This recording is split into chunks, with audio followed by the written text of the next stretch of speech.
The late afternoon sun slanted through the wide windows of the Daily Grind, a modest cafe nestled on a quiet street corner. It cast long, lazy shadows across the worn wooden floorboards and illuminated the dust motes dancing in the air.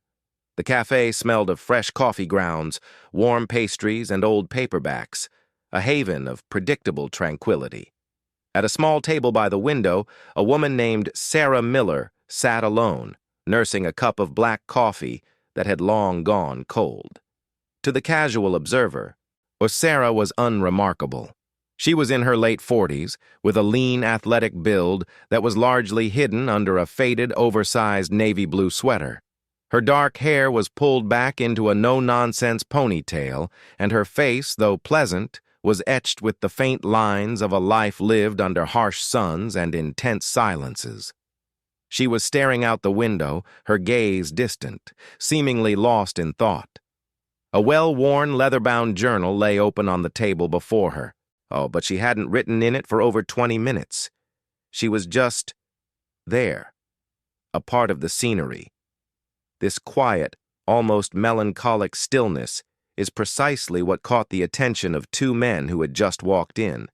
Their names were Leo and Marcus, and they were predators of a different kind. They didn't hunt in jungles or deserts. They hunted in the urban sprawl, looking for moments of weakness, for targets of opportunity. Leo, the taller of the two with a nervous, darting energy, to scan the room with a practiced eye. Marcus, stockier and with a cruel set to his mouth, followed his gaze. They both landed on Sarah, a woman alone. Late afternoon, when the cafe was at its quietest, distracted, staring into space. A large, expensive-looking leather bag sat on the chair opposite her. To them, it was a blinking neon sign. Easy score.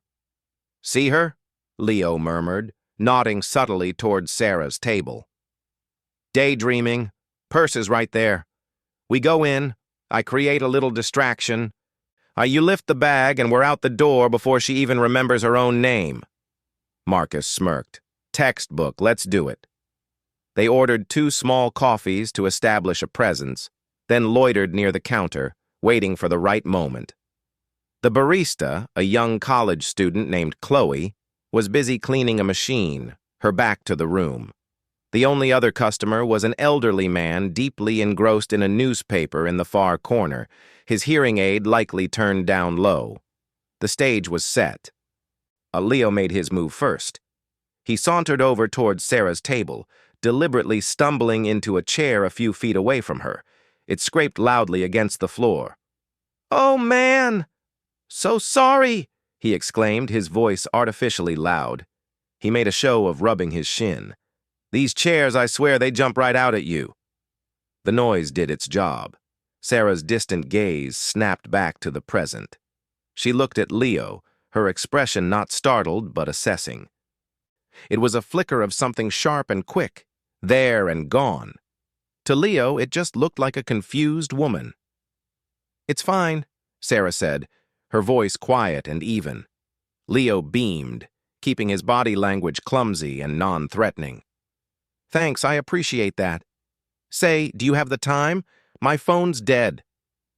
As Sarah instinctively glanced down at the phone face down on her table, it happened. Marcus materialized behind her like a ghost. His hand shot out, fingers closing around the thick leather strap of her bag.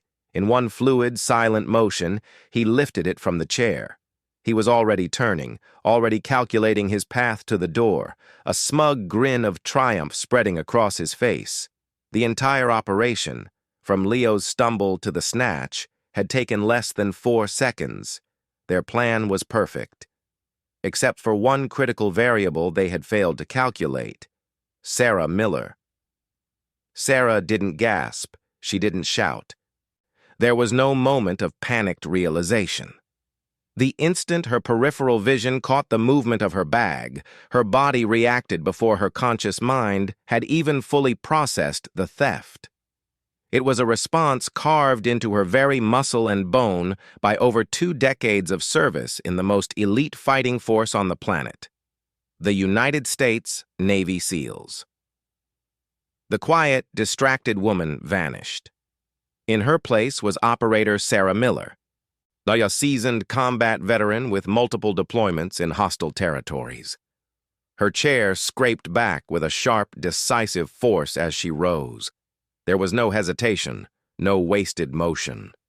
Marcus had taken exactly 2 steps towards the door.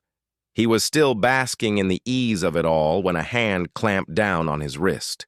The grip was like a steel vise, locking his joints and stopping his forward momentum dead. He looked down, stunned, at the woman's hand, then up into her face.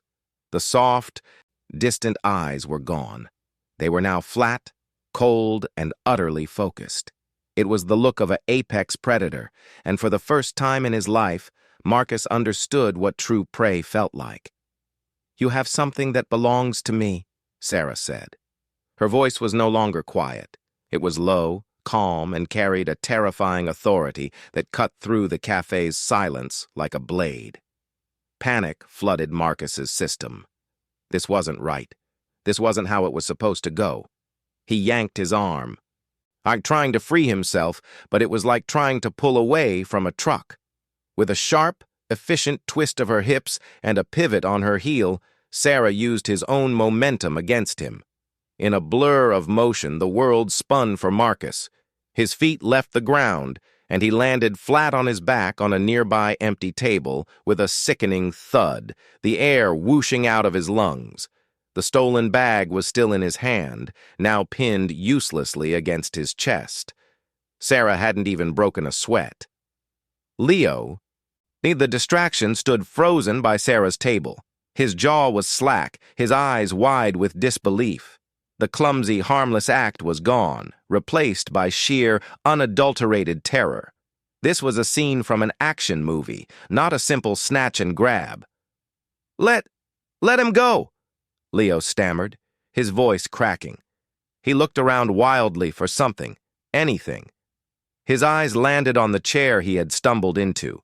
With a guttural cry of fear-fueled rage, he grabbed it and swung it with all his might at Sarah's head. It was a clumsy, telegraphed attack. To Sarah, it moved in slow motion. She didn't flinch. She simply ducked under the swinging arc, the chair whooshing harmlessly through the air where her head had been. In the same fluid movement, she drove her fist into Leo's unprotected solar plexus.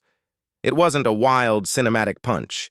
It was a short, precise, devastating strike, a perfect application of force that targeted a bundle of nerves. Leo's eyes bulged. His body crumpled instantly, from the chair clattering to the floor as he gasped, unable to draw a breath. 12 seconds had passed since the bag was taken. Sarah glanced at Marcus, who was still wheezing on the table, trying to roll over. She stepped towards Leo, who was on his hands and knees, desperately trying to remember how to breathe. She placed a firm hand on his shoulder, a silent command to stay down. He didn't have the strength to resist. It was then that the rest of the cafe caught up with the situation. Chloe and the barista emerged from the back, her eyes wide as saucers at the scene before her. The elderly man in the corner had lowered his newspaper, his mouth a perfect O of surprise. The front door chimed, and a young man in a business suit walked in, stopped mid-stride, and just stared. Sarah ignored them all. She bent down, and with a calmness that was perhaps the most frightening thing of all, pried her bag from Marcus's still-clenched fingers. She slung it over her shoulder. She then pulled out her phone and dialed 911. "I'd like to report an attempted robbery at the Daily Grind on Main Street," she said into the phone, her voice steady. "The 2 suspects are subdued and waiting for the police. No, I'm fine. No injuries." While she waited, she righted the chair she had knocked over. She picked up Leo's forgotten coffee, which had spilled onto the floor, and placed the cup on the counter with a quiet apology to Chloe. She moved with an eerie economy, in tidying up the minimal chaos she had been forced to create. Marcus was now sitting up on the table, cradling his wrist, which was already beginning to swell.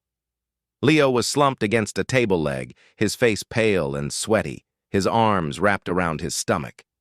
The police arrived within 5 minutes. Two officers strode in, their hands on their holsters, ready for a volatile situation. They found the exact opposite. They found two terrified, broken men and a calm, composed woman sitting at a table by the window, sipping from a fresh cup of coffee the trembling barista had just brought her. "What happened here?" the first officer, a seasoned veteran named Officer Davis, asked. Chloe, the barista, erupted. "She was amazing. Those two tried to steal her purse. They thought she was an easy target, just a lady daydreaming, but she just exploded. She threw that big one onto the table like he was a rag doll. And when the other one tried to hit her with a chair, she just, boop, punched him in the gut and he fell down. It was over in like 15 seconds. Officer Davis looked at Sarah, then at the two suspects, who couldn't even meet his gaze. He had seen plenty of robbery victims, shaken, tearful, angry. He had never seen one sitting calmly, drinking coffee, having already tidied up the crime scene. "Ma'am," he said, his tone shifting from professional to respectful. "Can you tell me your side of the story?" Sarah gave a concise, clear, and understated account of the events. She mentioned nothing of her background. She simply stated the facts. The officer took statements from Chloe and the elderly gentleman, whose stories, though more animated, corroborated Sarah's. As they were putting the cuffed suspects into the back of the squad car, one of them, the wiry one named Leo, finally found his voice. As he looked back at the cafe window where Sarah was now visible, talking to Officer Davis. He looked broken, not just physically, but psychologically. Who is she, man?" he asked the officer, his voice a hollow whisper. "She moved like a ghost, like a machine." The officer who had been questioning Sarah walked out to join his partner. He had a bemused, slightly awed expression on his face. He leaned into the squad car window. "You two really picked the wrong target today," he said. It's a hint of a smirk on his face. "That woman you tried to rob? She's a retired Navy SEAL. 20 years, multiple tours, the real deal." The color, which had just started to return to Marcus's face, drained away completely. Leo just closed his eyes and let his head fall back against the seat. The realization of their catastrophic miscalculation settled over them like a cold, heavy fog. They had tried to steal a purse from a woman they perceived as weak, and had instead engaged in close quarters combat with one of the world's most highly trained warriors. Their entire criminal worldview had been shattered in 15 seconds. Back inside the cafe, Sarah gathered her things. Officer Davis approached her one last time. "You'll likely need to come down to the station to give a formal statement, but that can wait until tomorrow," he said. "And ma'am, I just want to say, that was one of the cleanest, most professional takedowns I've ever seen. Thank you for handling it so safely, for everyone in here." Sarah gave him a small, tired smile. It was the smile of the woman who had first walked into the cafe. "Just a reflex, officer. Old habits." She slung her bag over her shoulder, the very bag that had caused all the trouble. The other customers watched her with a mixture of awe and curiosity.